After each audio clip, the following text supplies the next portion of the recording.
I'm gonna try to make some homemade hash browns. Just gonna rinse the potatoes a bit.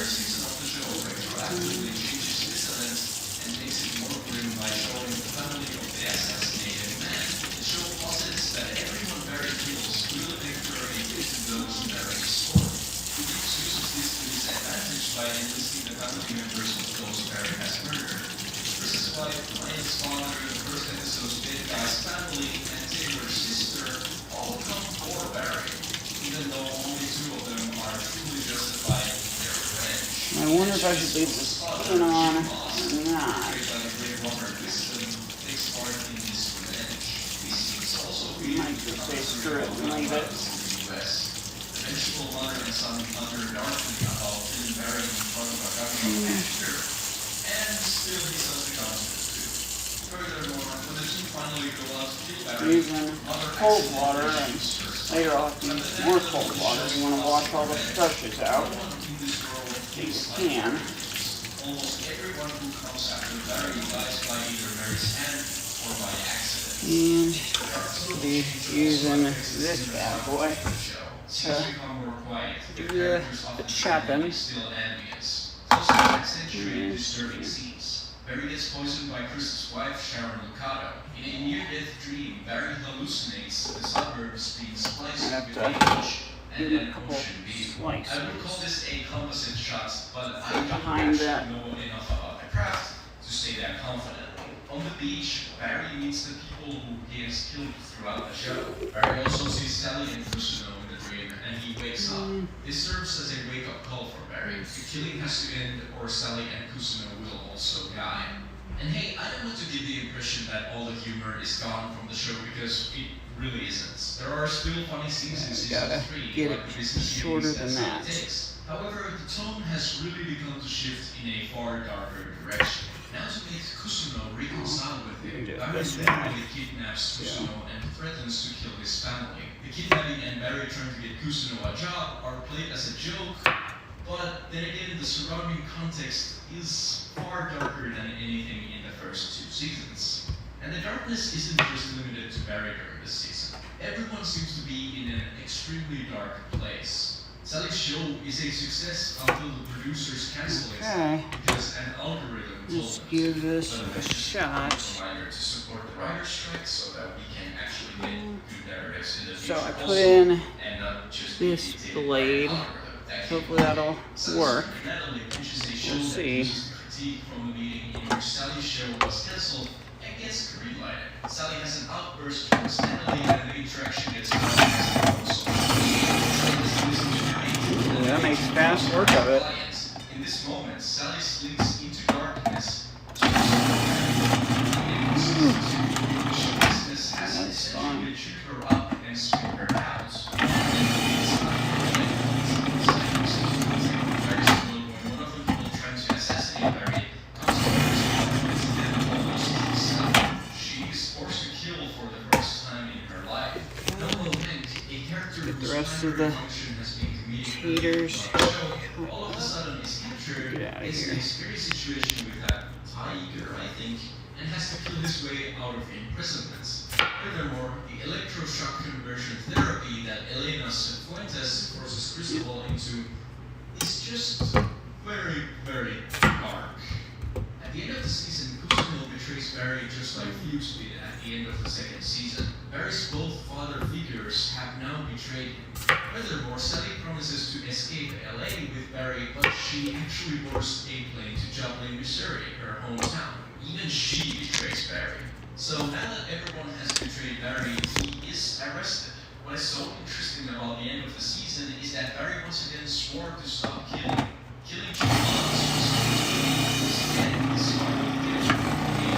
he constantly tells himself he was going to do it because he wanted to protect his father figure Cusino.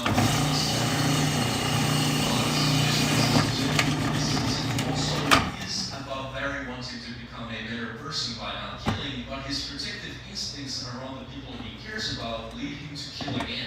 This means that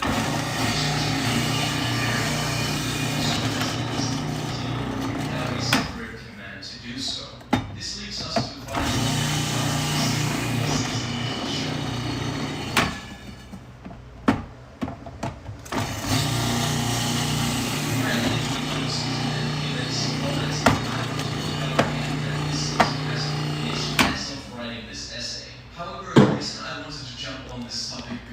show it's because I find this season to be incredibly dark. This and works I out. was put off by it originally. Barry always wants to show that balance the dark humor with the dark subject matter. This final season, however, is just so dark. Barry is now frozen. During the first episode, we are shown that he is in a very strange place psychologically. The visions that Barry has had throughout the show return, but now depict events that we have never seen before. We see Barry as a child and his first contact with abuse. We see the now older Barry and Sally running in the desert home to dance and kiss. But for brief glimpses of Barry's mind now take up larger parts of the show. As Barry is being physically assaulted by a prison guard, he hears the ocean. He hears the place that he went to during his near-death experience in the thirsts. My interpretation about the scene is that Barry wants to die, but he is once again saved by Fuse, who still, after all this time, cares about Barry on a strange level. For Barry to once again betray him, Okay, grabbed a the FBI. bucket of ice. I'm gonna add some cold water in there because you want to wash out the stuff.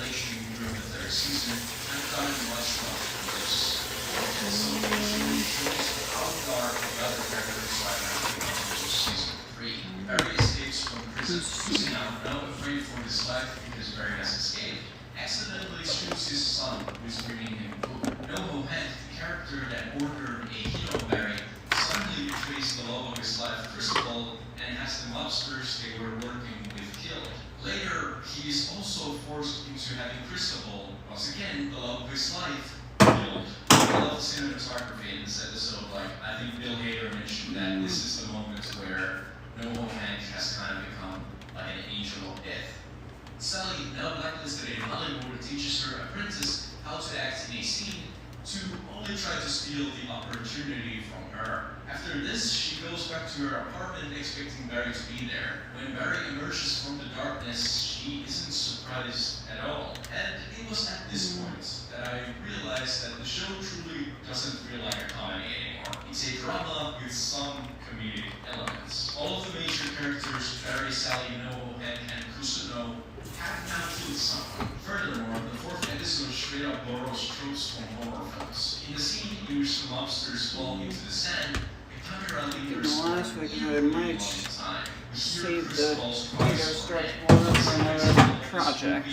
So set this in here, rinse it off as much as possible. I have to do a couple rinses. I think this episode should be the one called Yikes instead of the first one. Then there's the time jump. There's a Better Call Saul reference to be made here, but honestly, I don't want to spoil that show, so let's just move on. Barry and Sally now have a child and they're living in the South. But the darkness doesn't end there. Barry has seemingly achieved the family life that he always wanted, but it came at a cost. Barry lies to his son about his past, painting himself as a just figure.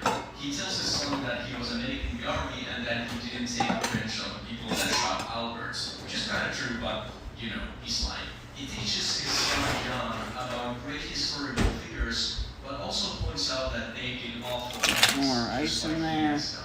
Sally now works in the diner. She has become an alcoholic. She watches Natalie show nightly, thinking about her own failure at show business. She seduces a man from her workplace, only to strangle him momentarily. When someone knocks on their door at night, Barry gets outside with a gun and stares the darkness down until the dawn comes. I started writing this essay about 2 episodes into the season and was honestly thinking that maybe I read too much into the darkness motif in the show. But this episode has definitely verified to me that this is an I feel like those are good that the show utilizes. shreds for hash browns. Look good. Episode that this season was all about the characters getting exactly what they want. Barry gets his life with Sally, Kusuno gets his fame, Noho Hank gets to become a ruthless crime boss. Sally, well, I don't think Sally gets what she actually wants. However, as we know, characters getting what they want instead of what they need doesn't really result in a happy ending. All of the main characters have lost their souls in one way or the other. Barry doesn't confront the traumas of his past or his misdeeds and tries to justify them to his son. He has the happy life that he envisioned, but it's just all pretense. He hasn't actually learned anything that would make him a better person. He has only halted the darkness for a while until it returns at the end of the 5th episode. NoHo Hank has now killed the one man that he loved. I don't think we are going to get more scenes of him wanting to start a hotel chain or being flamboyant. By the way, I don't mean this in a negative way at all. I love NoHo Hank. Kusuno gets a job start in Hollywood only for him to kill his son in France, after which he escapes the country for 8 years. Sally is probably the most complex character, as she got what she wanted a bit earlier than the other characters. She looks at Natalie's show jealously, but I get the implication that she wouldn't have wanted to name the show that Natalie made. She's more upset with the Hollywood system that promotes garbage TV shows that are dictated by an algorithm than her own show getting cancelled. And that's where we are with the season currently. I can't delve deeper into the analysis of the characters without knowing how the show ends. Another reason that I started to write this essay was because I was honestly put off by the darkness in this season. The reason I fell in love with HBO's Barry was because of the masterful balance between the dark comedy and the dark subject matter. It was a fish out of water narrative juxtaposed with a crime drama where the protagonist is always at least from the plot. The first season felt to me like this that had disappeared. It was now a show that barely made attention to humor and was only about an underlying as a minor element of the earlier seasons. What I came to find out, however, was that the show had been indicating this descent into darkness for a long time.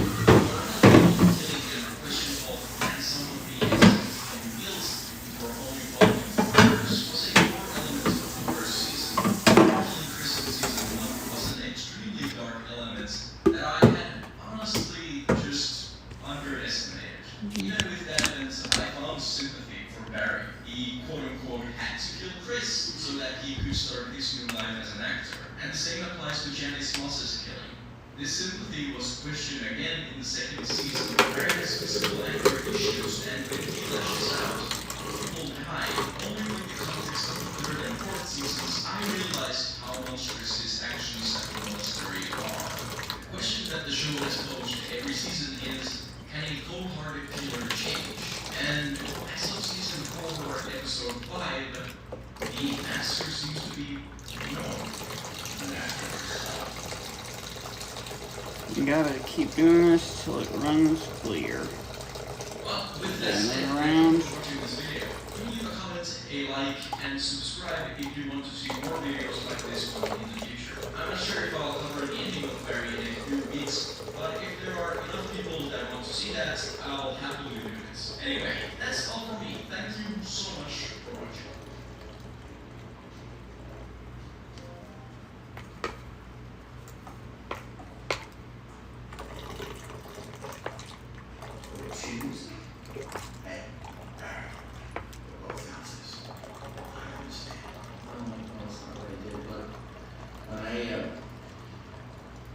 When I get angry, I don't like who I become.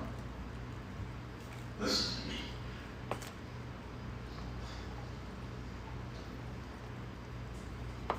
I have a son. I was terrible to this son. I was cruel. I was selfish. And there's nothing I can do to change that. But I don't want to be that guy anymore. And I pray that human beings can change their nature. Get some more ice.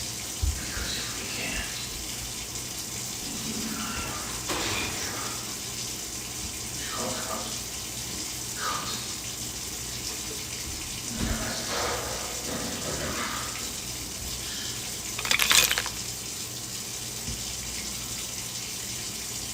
Oh, wow.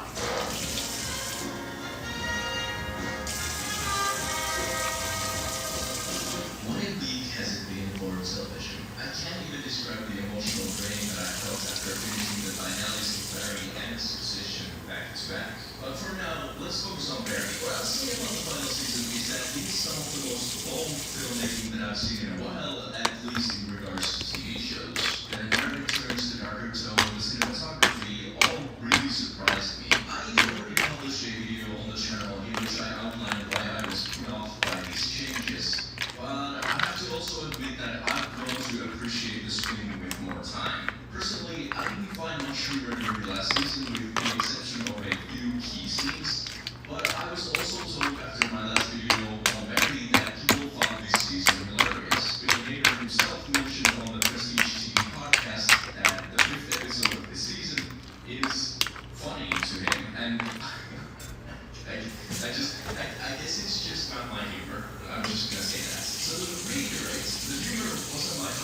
but I wouldn't want to yuck anyone's yum. And if I've learned anything from my previous videos, even things that will be considered as me, quote-unquote, At least we're gonna let it sit for a while. honestly couldn't be further from the truth. I think the finale cements the show as a classic. I will always appreciate a big swing more than a traditional ending. But to discuss this more, let's dive in.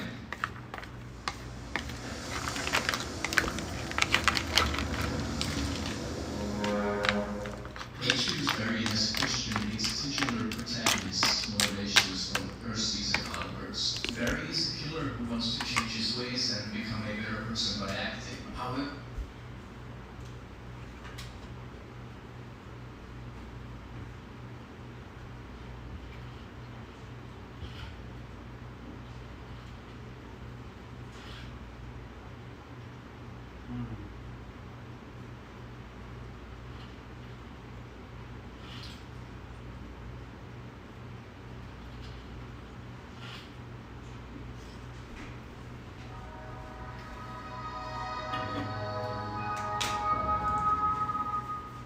even before taking office, President-elect Donald Trump is already making waves in the world of geopolitics. In late December, he published a post on Truth Social saying, quote, "For the purposes of national security and freedom throughout the world, the United States of America feels that the ownership and control of Greenland is an absolute necessity," unquote. With over 2 million square kilometers of landmass, Greenland is the largest island in the world. Despite its large size, it is sparsely populated, with approximately 60,000 permanent residents. Man. For The comparison, hard part sounds like it's going to be drying it, and then some also said to parboil it before you cook them. I might just freeze some of these, since so many, but I think maybe the parboiling to like partially cook it, maybe 3-4 minutes or something, just boil and dry it all off. And I'm not sure if I'm going to dry it with cheesecloth, a regular dish towel, or perhaps a salad spinner, although I don't know about that. We'll see. Whether it's even possible to buy a country, and if so, how much it would cost. As for the question of whether or not countries can be bought and sold, the short answer is yes. The most analogous example is the U.S. purchase of Alaska from Russia in 1867. The United States paid a consideration of $7.2 million for Alaska. This was equivalent to approximately $130 million in today's money, adjusted for inflation. In the early 1800s, Russia settled Alaska. The primary purpose of the settlement was for the hunting of otters, whose fur was very valuable at the time. The Russian colony in Alaska was very small. At the peak, approximately 2,500 Russian settlers lived there, almost all of them worked in the fur trade. In the 1850s, Russia suffered a costly defeat in the Crimean War. Large war-related expenses put Russia's state finances in precarious position. Any starch I can. Eventually it kind of gets to a field capacity how much it's going to hold. And we'll go again and again until it's clear. Moscow, making it very difficult to defend. By selling Alaska to America, Russia was able to remove the strategic liability while also raising much-needed cash. The purchase of Alaska was approved by U.S. President Andrew Johnson and executed by Secretary of State William Seward. The purchase was widely ridiculed by Johnson's political opponents. They mockingly called Alaska Seward's icebox, saying the Russians duped Johnson into paying a considerable sum of money for a desolate tundra with little economic value. Alaska ended up being extremely valuable, with vast reserves of oil and other natural resources, but this was not known at the time of the acquisition. The situation with Greenland today is very different. Denmark is not facing financial difficulties, and Greenland is not at risk of invasion, so they have no reason to sell. The Danish Prime Minister who rejected Trump's proposal in 2019 is still in office today. She is all but guaranteed to reject any similar proposal. The main industries in Greenland are fishing, tourism, and mining. Greenland has sizable deposits of certain gemstones, graphite, and other valuable minerals. Additionally, the Danish government provides approximately $500 million of subsidies to the island every year. This represents half of the Greenlandic government's budget and almost 20% of the island's GDP. Thanks mainly to productive fishing waters and generous subsidies from Denmark, Greenland's GDP is quite high at almost $60,000 per person. Despite the high GDP figure, life on the island can be very difficult. Substantially all consumer goods have to be imported. This translates to very high prices and limited selection.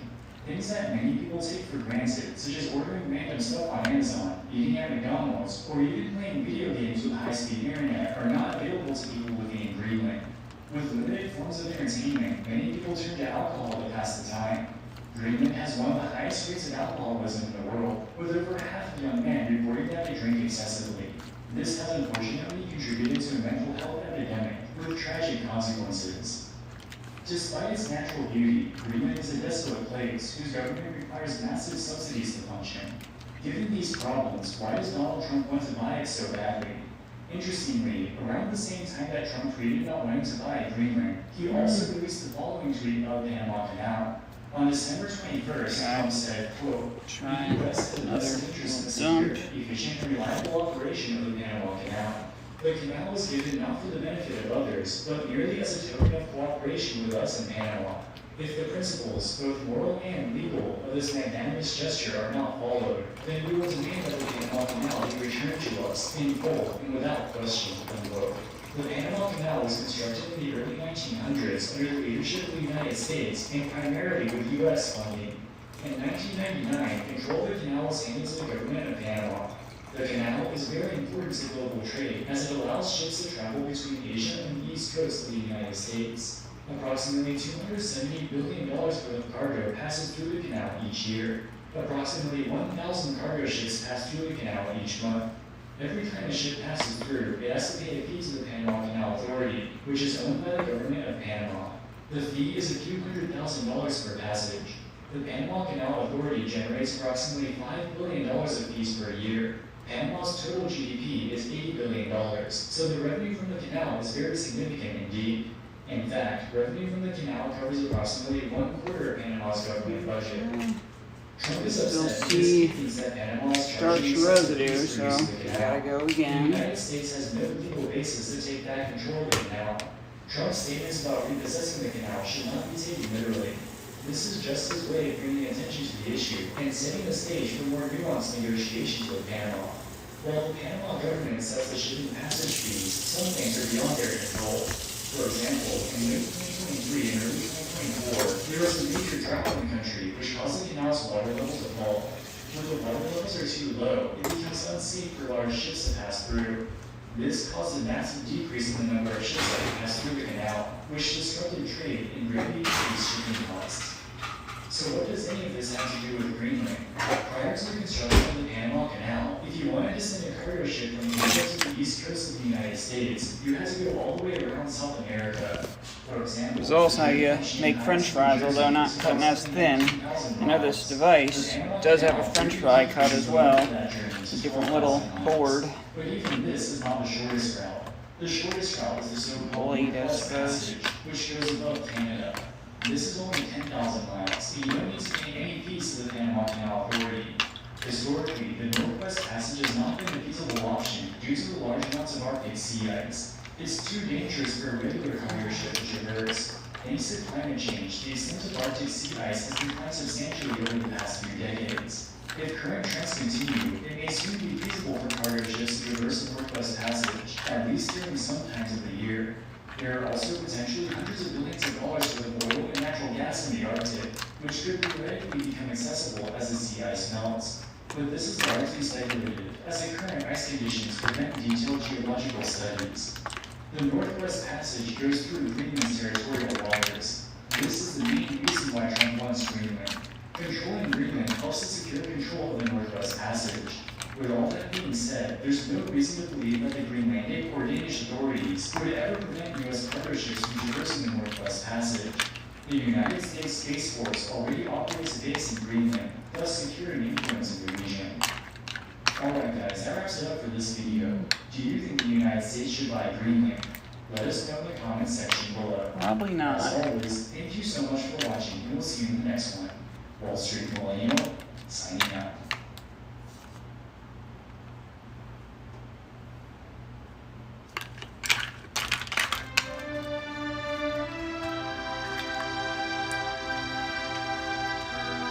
Boston, Massachusetts, 1920. A brash and colorful Italian immigrant, Charles Ponzi, promises investors that he can give them a 50% profit on their money in 45 days, or double their money in 90 days. He explains his idea, an arbitrage in the foreign exchange markets, which seems low risk and highly profitable. And unlike most con men, it appears that he may well have believed in his own scheme. Over a period of slightly less than a year, he will cause financial calamity in Boston, cause multiple banks to fail, and his name will go down in history as the most famous con man to ever exist. Today, New York and London do battle to be the global center of finance, and Wall Street in New York is without a doubt the center of finance in the United States. But this was not always the case. Originally, in the United States, Philadelphia was the financial center, but by 1920 it had slipped, and it was a toss-up now as to whether Boston or New York were the center of finance in the United States. Charles Ponzi arrived on the scene in Boston at the perfect time for a man like him.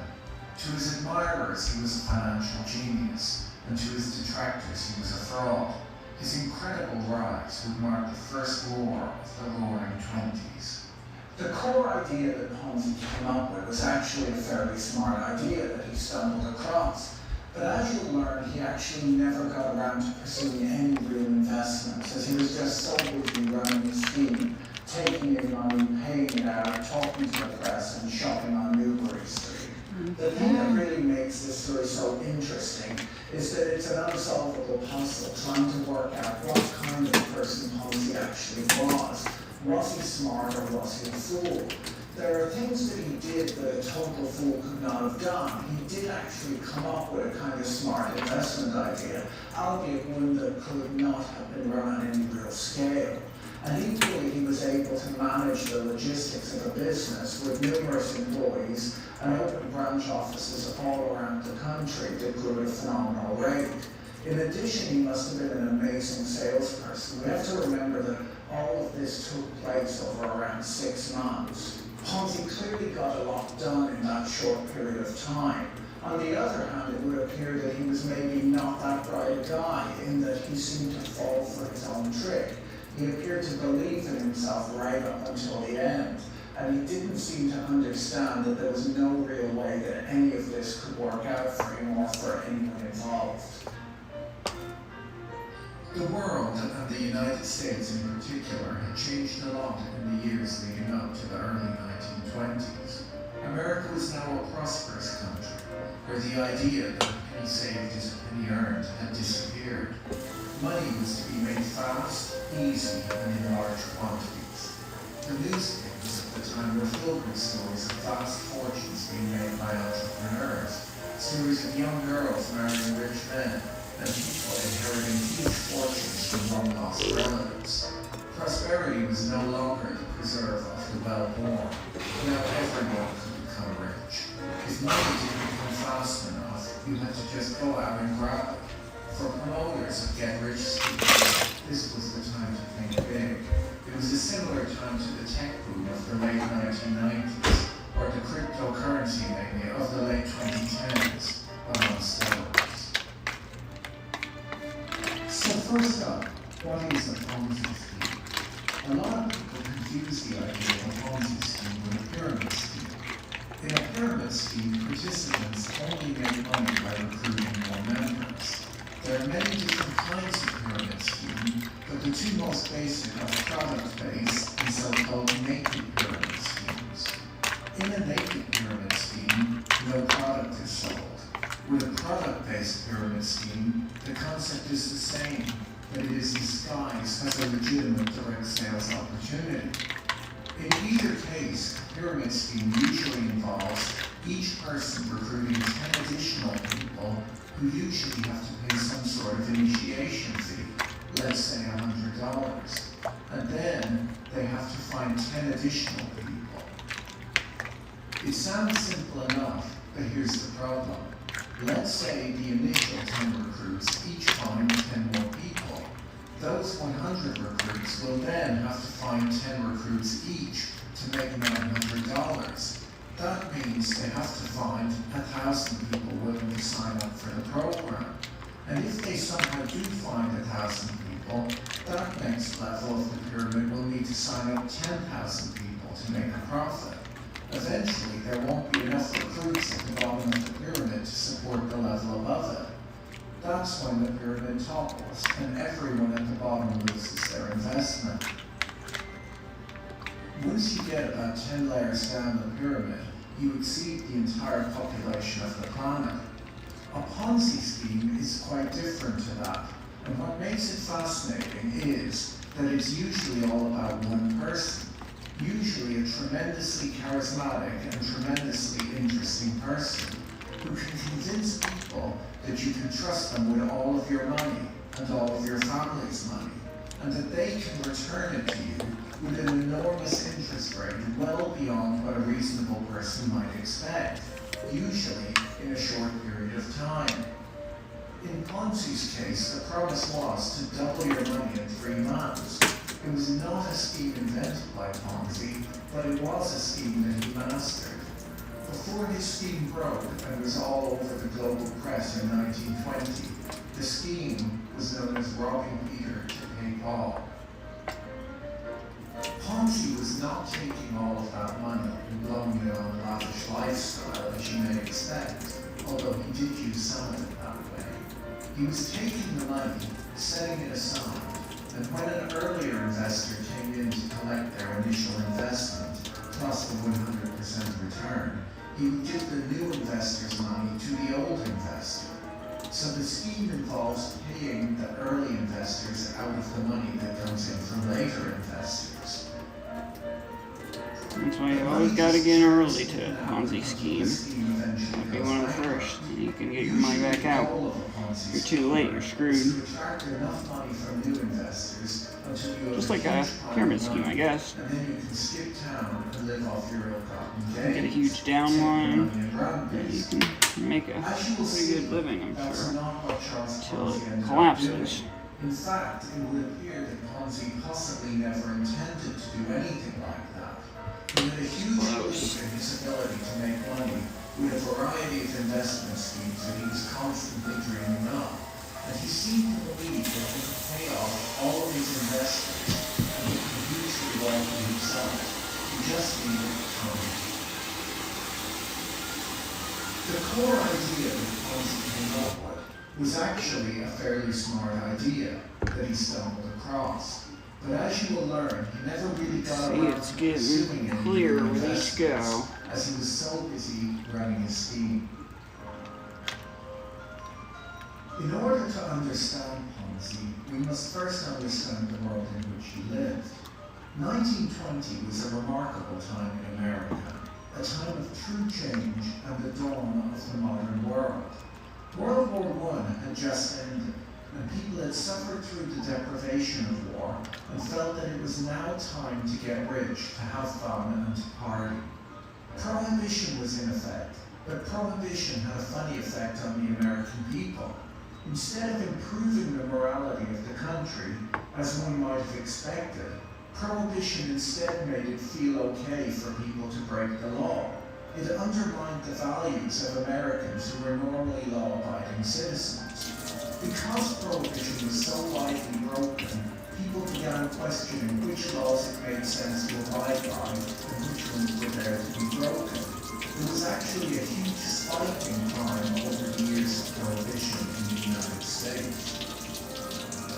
All kinds of seemingly amazing, almost magical technologies have been invented in recent years. Aeroplanes, automobiles, and the inventors of these technologies have become wealthy beyond belief. The stock market was ramping up, companies were all making money, and the hardship of the Great War was well in the past. There was a boom in immigration, and cities like Boston and New York were filled with new and different immigrant groups with very different ideas. Some were viewed as anarchists, and there was a lot of chaos. Women had just adopted the right to vote in August 1920. For the first time in American history, there were more people living in cities than farming in the countryside. It was a time when money became a driving force in American life. more so than at any time in American history. Charles Ponzi was born in Lugo, Italy in 1882 to a family that was rich in name only. All of his mother's family had Don or Donna in front of their names, which tied them to the Duchy of Parma, so they were Italian aristocrats. But by the time Charles was born, the money was all gone. When Charles was born, his father was working as a postman. His mother, Imelda Ponzi, clung on to this aristocratic heritage, and as Charles would say, she spent his whole childhood spinning castles in the air. She would tell him how he was the one who would restore the family name and lift them back up to their rightful position in society. That idea had stuck with him his whole life. It stuck with him long after his scheme had collapsed. Some of his mother's ideas really went to Charles's head, and using his family's meager savings, he attended the University of Rome. It's worth noting that at the time, less than 5% of the population attended university at all, unlike today, where 1 in 3 Americans has a bachelor's degree. So this was quite an opportunity that his parents had given him, a true ticket to the upper class. Instead of studying at the university, Charles spent his days in the cafes. He drank and gambled his nights away with a group of young, wealthy aristocratic students. He bought expensive clothes and refined his tastes attending the opera. Okay. He would pick up restaurant tabs for his friends and the pretty girls that they met when they were out. And he quickly ran through all of his family's savings, trying to impress people and seem wealthier and better bred than he actually was. In desperation, his family scraped together their last scraps of money, around $220, gave him $200 in cash, and spent $20 on a first-class ticket on a ship to Boston. Ponzi knew that he had disappointed his mother, but he was sure that he would make his fortune in the end. On the ship, This is where it's gonna get normal, however. boiled for just a minute to cook them a little bit. $200, which was supposed to get him started in the new world. His family, having foreseen this, had prepaid for a train ticket from Boston to Pittsburgh, where he could stay with a relative. Being out of money, he couldn't even get a cab to the train station and ruined his fine clothes walking through the mud from the port. Charles was off to a poor start. He found a few odd jobs, waiting tables and things like that, and traveled up and down the east coast of the United States, doing his best to become rich. He still held on to his mother's dream that he would bring back the family's good name. After a while, Charles washed up in Montreal, Canada, and found a job working at a bank called Banco Zerosi. By this time, he was using the name Charles Bianchi. Banco Zerosi was run by a colorful Italian named Luigi Zerosi. Canada was in the midst of a wave of immigration from Italy, and all of the poor Italian laborers needed a safe place to keep their wages and a way of sending some money back to their families in Italy. But the big banks were not interested in these small accounts. It's worth noting that there was already an Italian bank in Montreal that was serving these customers. So Zerosi, in order to compete for accounts, would offer a much higher interest rate. At the time, the other bank would pay 2% interest, which means that they would take the money in, invest it in Italian securities that paid 3%, and that 1% difference was their profit. So Zerosi started paying depositors not just the full 3% interest available through investing in Italian securities, he also paid an additional 3% as a bonus. So the customers would get a return of 6%, which is about triple what they could have earned elsewhere. Asked how he could do this, Zerosi explained that the greedy bankers are Wait till it gets up to a boil and then count down to 3 or 4 minutes. sharing bank's earnings fairly with his customers. This was along with Ponzi, who later used when he was quizzed by reporters in Boston about his scheme. Because how this all worked out was that Zerosi was unable to pay these high interest rates and quickly started using more customers new to Ponzi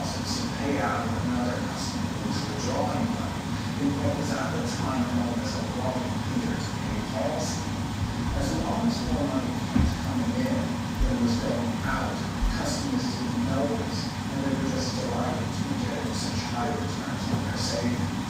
In 1908, less than a year after Ponzi had come to work for him, Zerosi And I'll use this to string it. on his own to Mexico, leaving his whole family behind.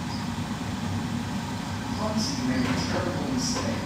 He forged a check to have some traveling money. He was caught almost immediately when he arrived home after buying a new wardrobe of clothes. He was then sent to prison for more than 2 years.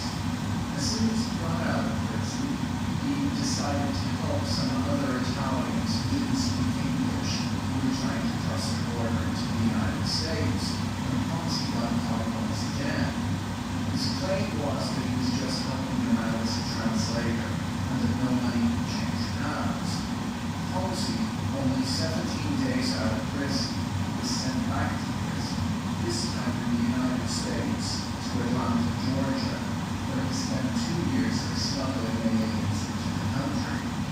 The immigrants all testified against him as part of a plea deal, and afterwards all of them were set free. Many men would have been broken by this, but that wasn't the stuff that Charles's men wrote. When he got out of prison, he heads out to a small mining town in Alabama, and he came up with what seemed to be a very good idea. He decided to start a utility company that would provide water and power to all of the mining towns. It seems like it might have been a good idea, and a lot of people claim that it probably would have worked out for him. He was going to sell stock in the company. While he was planning this, he was working as a nurse in McKenzie. He was just about ready to launch this company when he heard about a local woman named Pearl Dawson, who had been horribly burned in a kerosene explosion. Pearl needed skin grafts, otherwise she might lose her limbs or she might even die. When Ponzi was told this story, he said to the doctor how much skin does she need. The doctor said, quite a lot. And Ponzi replied, well, you can take all you need from me. He did not know this woman, but in an act of great generosity, donated 220 square inches of skin, which was taken from his back and legs. He would be horribly scarred for the rest of his life over this act. It was a generous and heroic act. The community nominated him for a Carnegie Heroism Prize. Charles was in great pain and battled infections for months after the operation. He spent a total of about 4 months in hospital, and by the time he got out, another company had been launched to provide electricity and water to the mines. Ponzi had to return to the drawing board. He needed a new idea. It's impossible to know if Ponzi's utility company idea would have actually worked out at all. He may never have been able to raise enough capital. He may never have had the specific knowledge necessary to set up and run such a complicated business like a utility.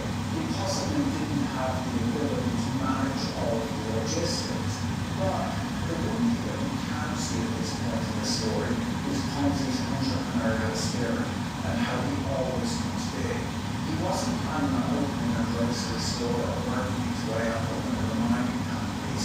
Instead, he planned on launching a power and water utility, a major type of business that would have been quite high-tech at the time.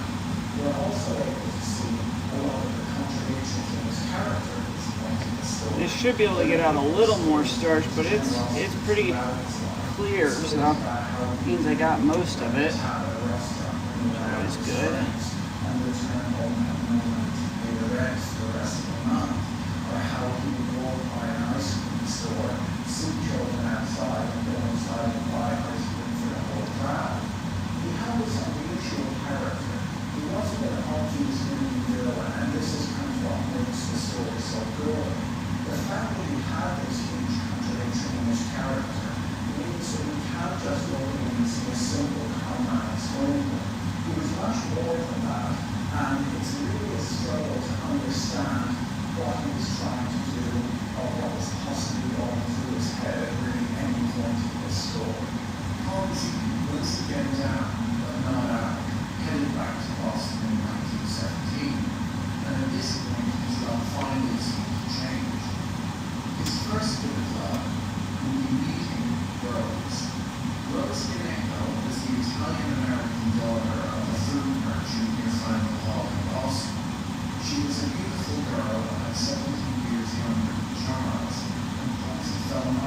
love with her, and Rose fell madly in love with him. Rose loved him. And Get it based close. on You can see her little tiny bubbles. You don't want it to bring it to a full boil. she just wanted a Just small light, children light with a boil. humble lifestyle. But Ponzi transferred all of his dreams onto her. His dreams of great wealth that he had inherited from his mother. Good to check the watch at that time. Wait 4 minutes. He wanted her to live in a huge house with servants, a chauffeur-driven car. 4:45 will be done. Jealous of all of his dreams and explained his complex money-making plans and described the lavish lifestyle they would live together. And Rose listened politely and reminded him that she did not want to be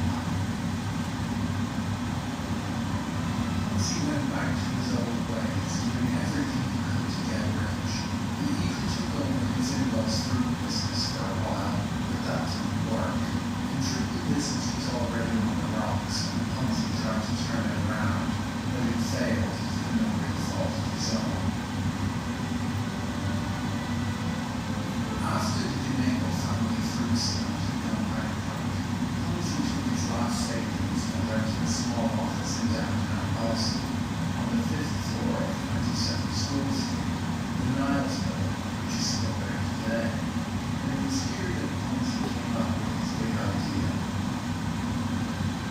Ponzi could just about afford his office rent, and he could not afford furniture, so he went to a local second-hand furniture dealer, picked out around $350 worth of furniture, and then struck a deal with the owner, Joseph Daniels, that he would put $50 down and $5 a month for the furniture. Ponzi planned at first on running an import and export business, where he would help international companies trade across borders. But because he had no contacts of his own, he looked into advertising in foreign trade magazines. When Charles saw how expensive the advertising would be, he changed his plan and decided to open a magazine of his own and sell advertising. He would call the magazine Trader's Guide and print it in multiple languages. He would mail the magazine out for free and sell advertising in it. He quickly found himself unable to come up with sufficient editorial content to fill a whole magazine, and he was also unable to sell enough advertising. Trader's Guide was about to go bankrupt before even publishing its first One more magazine. minute. Sitting in his office alone, Ponzi leafed through the mail and saw that he had received a letter from Spain requesting a copy of the magazine. Enclosed in the envelope was something he had never seen before, a postal reply coupon. Ponzi held the coupon in his hand and felt that his whole life had led him to this point. This is how he would become rich. So what was it that Ponzi found so interesting in this coupon? Ponzi realized that this coupon was possibly the only form of international currency in the world.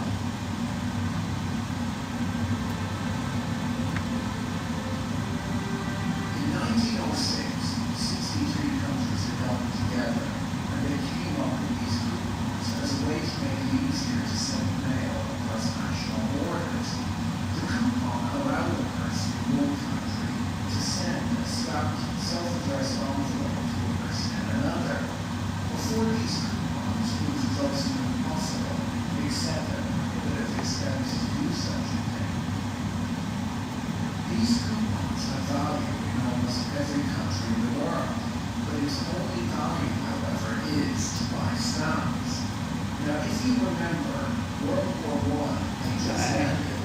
After the war, certain countries' currencies had moved significantly in value since this deal had been struck in 1906. A number of European currencies had plummeted over that period, so it was possible to go to Europe, buy $1 worth of these coupons, and return to the United States and buy $5 or $10 worth of stamps. This is what traders refer to as an arbitrage, an opportunity to make a risk-free profit. The main problem that Charles faced was that you could not turn these stamps back into dollars. You would just have to buy stamps and then sell those stamps. On top of that, back then it would have been expensive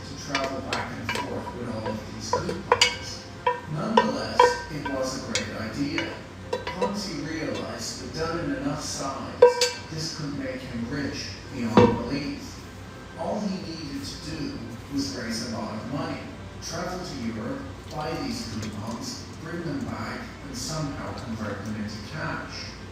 He took this idea with him around the corner to the Hanover Trust. It's nice because the steam helps it kind of evaporate off too. The bank's president was quite rude to him and basically threw him out of the office. Once he was told that his small account was more trouble than it was worth, and that he would certainly not be getting along. Charles tried a number of other Boston banks, and none were interested. He asked friends for loans, but they were all like him and had no money to spare. So he made the decision that if the banks did not help him, he would just have to sell this idea directly to the public. Ponzi decided that he could raise money this way as long as he offered people a very high return, as otherwise they would simply invest their savings with more established banks. So what he did was he set up a company and he named it the Securities Exchange Company, or the SEC. Now it is worth noting that this was more than a decade before the Securities Exchange Commission came about in 1932. So while the name sounds quite amusing to modern ears, it would not have been so controversial back then. Ponzi understood that he hadn't figured out the logistics yet. He did know he had a great idea, and it seemed to be both legal and possible to execute. But he knew that it might be difficult. He had to get all of these coupons, ship them back to the USA, and somehow convert them into cash. He had not figured out the details. He felt he could sort out the details over time. Okay. Now just gotta let it steam off and dry, and then I'm gonna do probably on a dish towel, dry it out, and then be able to pack it up, freeze some, make some. John Dondero, his wife's uncle, as the president of the company. John did not know about this and had no idea what was going on. Ponzi also put down his landlord from Parma, Italy's name, Guglielmo Bertoli, who Ponzi knew would have been long dead by this point in time. Finally, Ponzi put down his own name, third on the company registration, and listed his title just as one of the company managers. Ponzi may have expected things to go well, but it appears that he also knew that he might have to evade investors at some point in time and claim to just be an employee. Ponzi started offering what became widely known as Ponzi notes. He told his investors that he would take in any amount of money and pay 50% interest in 90 days. Shortly after that, he changed it to say that he would pay 50% interest in just 45 days. There was huge and instant demand for these Ponzi notes. One of the amazing things is how quickly this scheme grew and then blew up. Everything happened in less than a year. In fact, about 8 months from the first note being issued. But in that time, a huge amount of money came. Make sure you use a clean towel if you're going to do this too. I don't want to It's use one. Look at what happened, to see how it happened in such a short period of time. Almost 100% orchestrated by one man.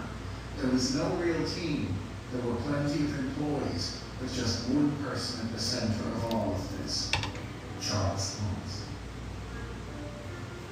In the first month of business, Charles brought in around $1,700.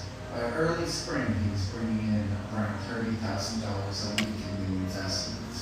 In June, he brought in $2.5 million, which in today's money is around $32 million.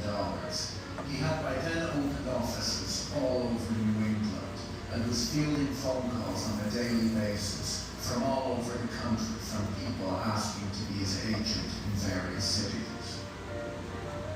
There are a few side stories that you notice when looking at Ponzi and his scheme, one of which is that fraud attracts fraud.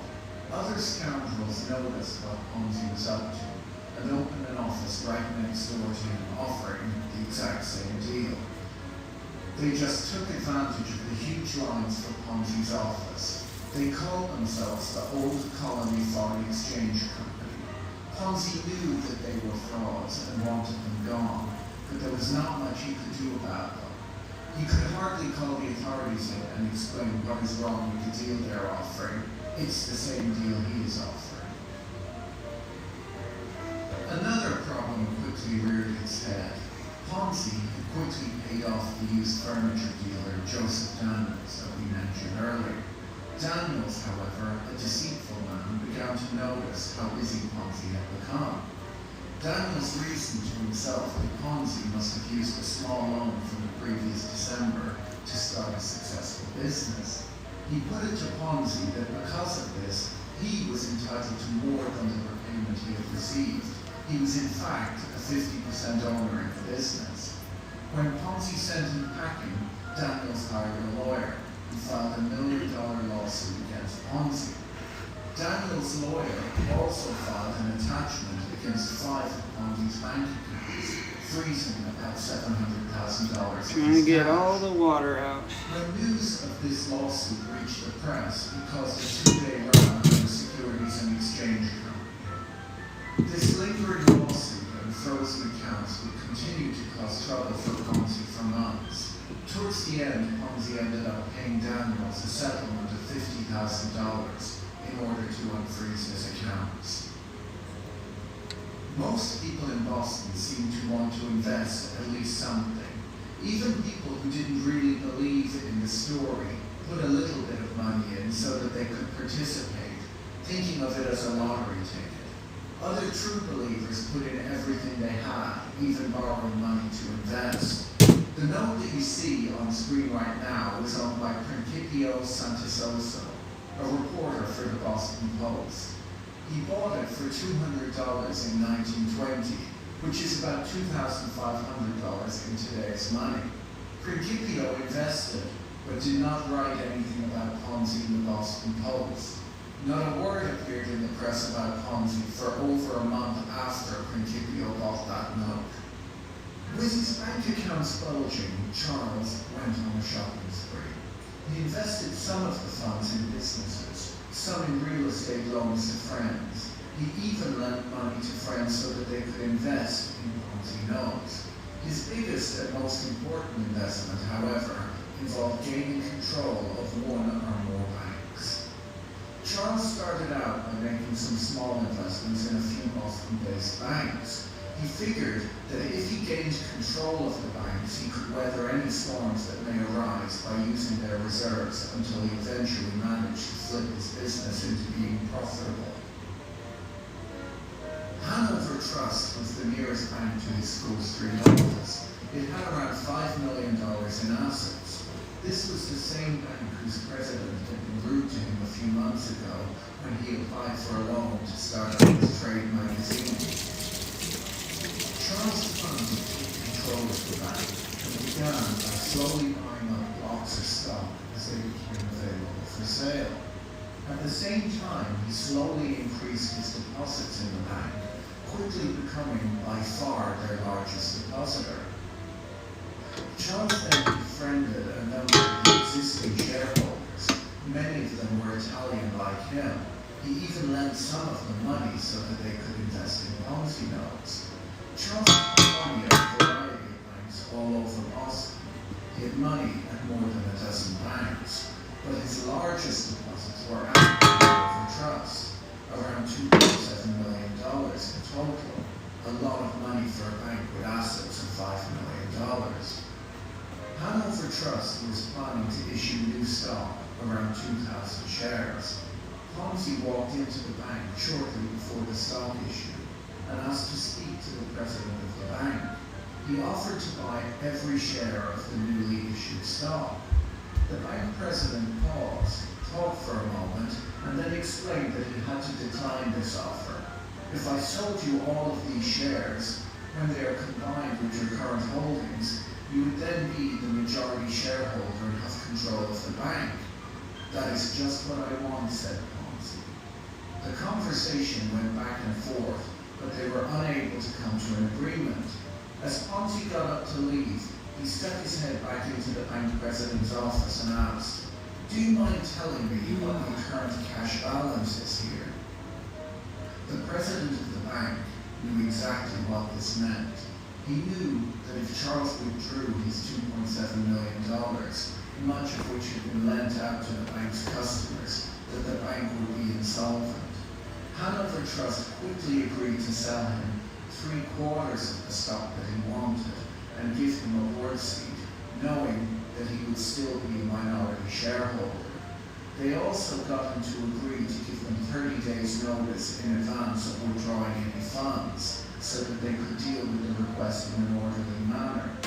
The board of Okay. Hanover Trust... It's gonna have to sit out for a while, so I'm gonna have to make a follow-up part 2. I don't wanna just like watch them paint dry. Is now the bank of Charles